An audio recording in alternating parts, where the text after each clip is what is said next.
Non, Monsieur le Président, ils ne prennent pas du tout ce dossier-là au sérieux parce qu'aujourd'hui, on apprend que le gouvernement a demandé à la Cour suprême de la Colombie-Britannique de rejeter la demande de recours collectif déposée par 375 femmes contre la GRC. Et au lieu d'agir contre la violence, l'intimidation et le harcèlement sexuel, les conservateurs préfèrent mettre des bâtons dans les roues aux femmes qui dénoncent des comportements inacceptables. Est-ce que le ministre peut nous expliquer pourquoi le gouvernement cherche à bloquer le recours collectif au lieu de travailler à trouver des solutions? Hey, bravo!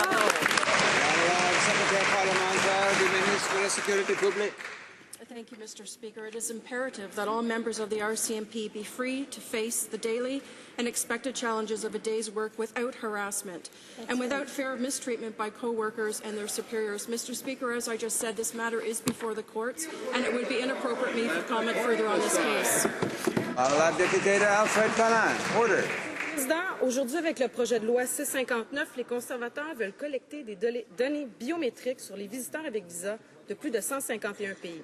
Pourtant, le commissaire à la protection à la vie privée a été très clair. Lorsque le gouvernement collecte autant d'informations, des précautions spéciales sont nécessaires pour protéger la vie privée et prévenir le vol de données personnelles. Et ce, surtout quand on connaît le bilan des conservateurs qui est carrément désastreux en la matière. Les conservateurs vont-ils prévoir des mesures additionnelles pour assurer la protection de la vie privée? Monsieur le Président, nous avons consulté le commissaire à la vie privée, nous avons accepté toutes ses recommandations et ces nouvelles mesures ne vont pas même s'appliquer aux Canadiens et Canadiennes.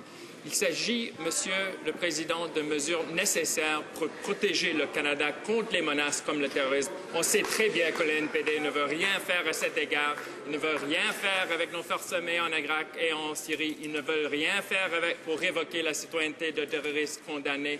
Ils ne veulent rien faire pour annuler les passeports des terroristes ou de ceux qui veulent voyager en Irak et la Syrie, Monsieur le Président.